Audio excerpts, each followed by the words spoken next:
Majelis keempat, bertaubat kepada Allah Subhanahu wa Ta'ala. Pada hari Ahad pagi 10 Syawal 545 Hijriah di madrasahnya Syekh Abdul Qadir Jailani menyampaikan ceramahnya sebagai berikut. Rasulullah SAW bersabda, barang siapa dibukakan baginya pintu kebaikan, maka cepat-cepatlah mendatanginya.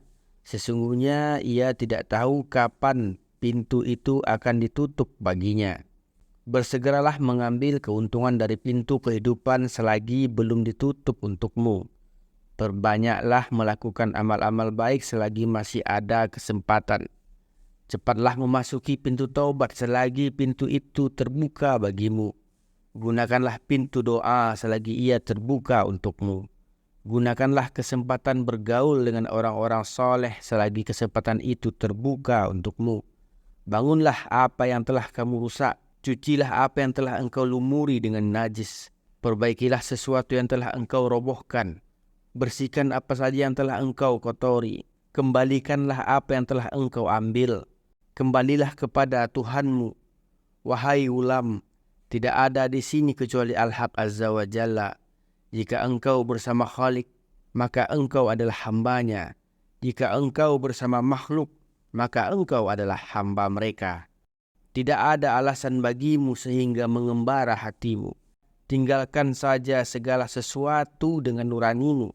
Tidak tahukah engkau pencari Al-Haq Azza wa Jalla mesti meninggalkan semuanya. Sungguh dia harus yakin bahwa segala sesuatu adalah makhluk. Sedangkan makhluk merupakan hijab antara dirimu dengan dirinya. Wahai ulam, janganlah engkau malas. Malas itu selalu membuahkan penyesalan. Bermurahlah dalam beramal, maka engkau akan mendapatkan Al-Haq Azza wa Jalla di dunia dan di akhirat. Abu Muhammad Al-Ajami rahimahullah berkata, ya Allah, jadikanlah kami orang-orang yang baik. Sebenarnya dia bermaksud mengatakan, ya Allah, jadikanlah aku orang yang baik. Tapi lidahnya tidak sampai. Orang yang merasakan akan mengetahuinya. Baik dalam bergaul dengan makhluk serta menjaga batas-batas agama dan meraih ridhonya. Sungguh di dalamnya terdapat kebaikan. Diterimanya sesuatu amalan atau ditolaknya amalan itu ada tandanya bagi orang-orang yang bersih dan terpilih. Wahai ulam, pasanglah jaring-jaring doa. Kembalilah kepada ridho. Janganlah engkau berdoa dengan lidah sedangkan hatimu menentang. Pada hari kiamat, orang akan ingat apa yang ia perbuat sewaktu di dunia, baik berupa kebaikan atau keburukan. Penyesalan di sana tidak akan berguna. Zikir di sana juga tidak akan berguna. Yang penting adalah sekarang, sebelum mati, mengingat buah saat panen tidaklah ada gunanya. Rasulullah bersabda, dunia itu ladang akhirat.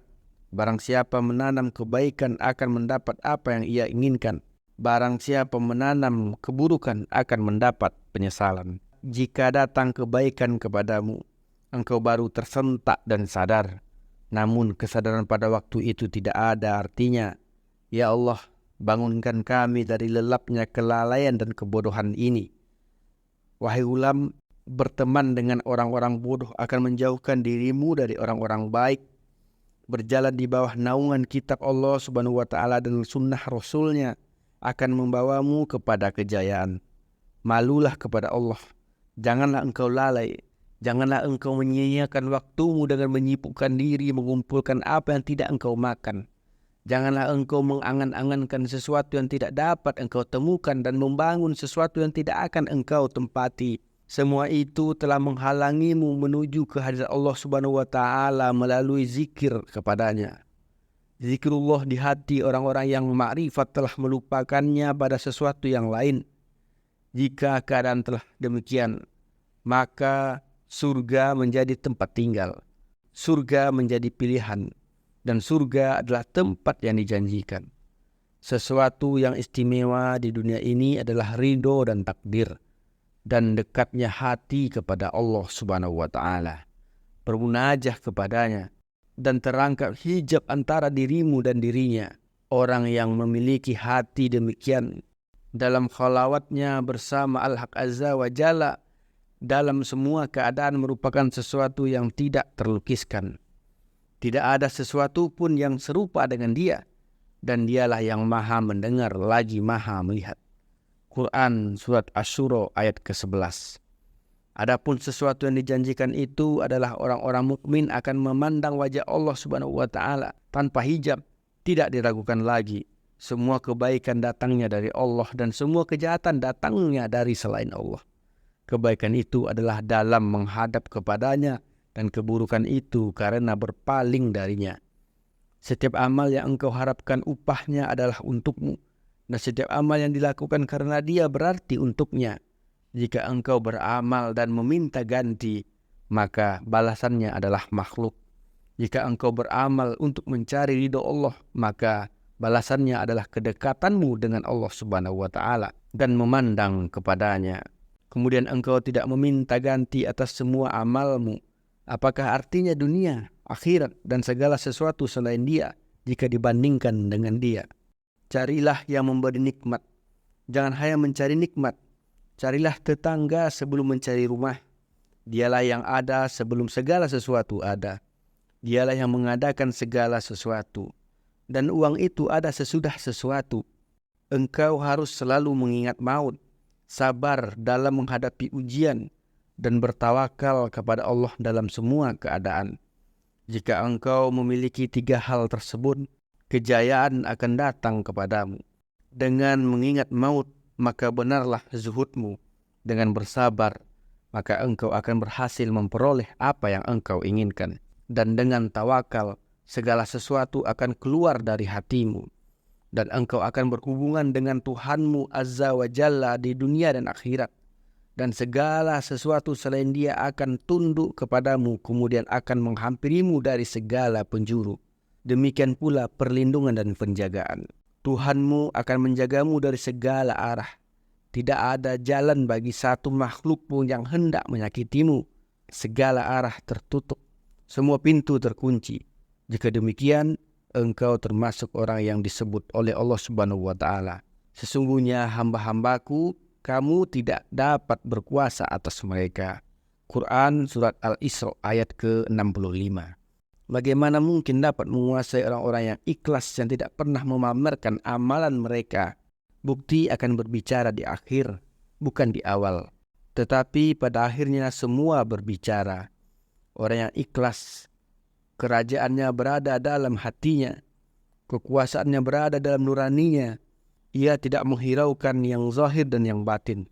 Hendaklah engkau selalu menyembunyikan keadaanmu sampai sempurna hingga hatimu sampai kepada Tuhanmu Azza wa Jalla.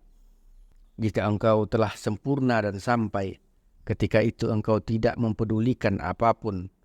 Bagaimana mungkin engkau akan mempedulikannya sedangkan keadaan telah terbukti dan engkau telah berdiri di makammu, di sisimu manusia hanyalah seperti pohon dan batu. Pujian atau cercaan sama saja bagimu. Mereka menerima atau berpaling juga sama saja bagimu. Engkau berjalan mempengaruhi mereka dengan izin Tuhannya. Allah Subhanahu wa taala akan memberikan pemecahan dan pengukuhan kepada tangan hati dan memberi tanda kepada tangan nuranimu. Tak ada pembicaraan sebelum semua ini terbukti. Jika tidak, jadilah engkau orang yang berakal. Janganlah engkau mencela. Jika engkau buta, carilah orang yang dapat membimbingmu. Jika engkau bodoh, carilah orang yang dapat mengajarimu. Jika engkau telah mendapatkannya, berpeganglah dengannya. Ikutilah ucapan dan pendapatnya. Mintalah petunjuk untuk mencapainya. Jika engkau sampai pada pencapaian tersebut, duduklah di sana sampai terbukti makrifatmu kepadanya. Ketika itu akan datang kepadamu orang-orang yang tersesat. Dan engkau akan menjadi tangga bagi para fuqara dan orang-orang miskin, termasuk orang yang menjaga rahasia Allah Subhanahu wa taala dan berakhlak baik dengan manusia. Mengapa engkau tidak mencari Al-Haq Azza wa Jalla dan keridoannya, tetapi justru sibuk mencari selain dia? Tidakkah engkau mendengar firman Allah Subhanahu wa taala? Di antaramu ada yang menghendaki akhirat. Quran Surat Ali Imran ayat 152. Dan di tempat lain Allah Subhanahu wa taala berfirman, mereka menghendaki keridhoannya. Quran surat Al-Kahfi ayat 27. Jika datang padamu tangan kecemburuan, ia akan menyelamatkanmu dari segala sesuatu selain Al-Haq Azza wa Jalla dan membawamu ke pintu kedekatan dengannya. Di sana pertolongan itu hanya dari Allah Al-Haq. Quran surat Al-Kahfi ayat ke-45.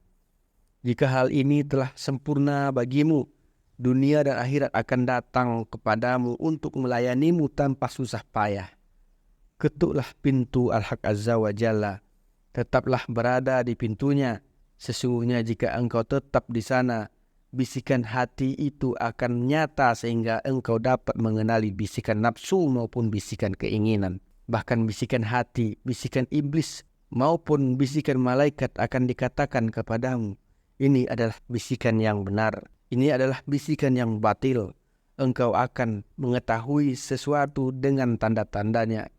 Jika engkau telah mencapai makom ini, maka akan datang kepadamu bisikan Al-Haq Azza wa Jalla yang akan mendidikmu dan meneguhkanmu, yang akan membimbingmu berdiri, duduk, bergerak maupun diam, serta akan memerintahkan dan mencegahmu. Janganlah engkau meminta tambahan atau pengurangan, maju atau mundur. Sesungguhnya takdir telah digariskan untuk setiap diri engkau. Bagi setiap dirimu memiliki catatan tertentu dan sejarah tertentu. Seperti yang disabdakan Rasulullah SAW, Tuhanmu telah menyelesaikan perkara penciptaan, rezeki, dan ajal. Pena telah kering dengan apa yang mesti terjadi. Allah Subhanahu wa taala telah menyelesaikan segala sesuatu. Ketentuan Allah telah ditetapkan dahulu, tetapi ketetapan itu telah datang, ditutupi perintah dan larangan. Tidak boleh seorang pun menentang ketetapan itu. Dia tidak ditanya tentang apa yang diperbuatnya, dan merekalah yang akan ditanyai. Quran surat Al-Anbiya ayat 23. Wahai ulam, dalam beramal jalankanlah syariat dan laksanakanlah tuntunan kitab yang akan membawamu kepada batinnya. Jika engkau mengamalkan zahirnya, maka akan datang kepadamu pemahaman batinnya. Yang pertama kali paham adalah nuranimu, kemudian hatimu, badanmu, lalu lidahmu, kemudian makhluk lainnya. Hal itu akan berimbas kepada mereka untuk kemaslahatan dan manfaat mereka. Wahai, alangkah beruntungnya kamu jika mengikuti Al-Haq Azza wa Jalla dan mencintainya. Celaka engkau. Engkau mengaku mencintai Allah Subhanahu wa taala. Tidakkah engkau mengetahui bahwa cinta itu ada syaratnya? Bukti cinta dan kesetiaan bagimu dan bagi orang lain adalah engkau tidak lagi mencintai siapapun selain dia. Engkau hanya berdamai bersamanya dan tidak gelisah bersamanya. Jika cinta Allah Subhanahu wa taala bersemayam di hati hamba, tentu dia akan merasa damai bersamanya dan membenci segala sesuatu yang mengganggunya bersama Allah. Bertaubatlah dan tetaplah dalam taubatmu. Yang penting bukan taubatmu, tetapi keteguhanmu dalam bertaubat. Yang lebih penting bukan menanamnya, tetapi merawat tanaman itu hingga berbuah. Tetaplah mencintai Al-Haq Azza wa Jalla dalam keadaan susah maupun senang, kaya atau miskin, sehat atau sakit, makmur atau pahit. Sungguh, aku tidak melihat obat untukmu kecuali tunduk kepada Al-Haq Azza wa Jalla. Manakala telah ditentukan sesuatu atasmu, janganlah gelisah, janganlah menentang Allah, apalagi mengadukannya kepada selain Dia. Yang demikian itu hanyalah akan menambah kesakitan saja, tetapi diam dan tahanlah di hadapannya. Perhatikanlah apa yang diperbuatnya terhadapmu, dan mengapa engkau suka agar Dia mengubahnya bila engkau telah bersamanya. Dia pasti akan mengubah kegelisahan menjadi kedamaian. Ya Allah, jadikanlah kami berada dalam hadirat-Mu dan bersama-Mu. Berilah kami kebaikan di dunia dan di akhirat, serta peliharalah kami dari siksa api neraka. Amin ya rabbal alamin. Assalamualaikum warahmatullahi wabarakatuh.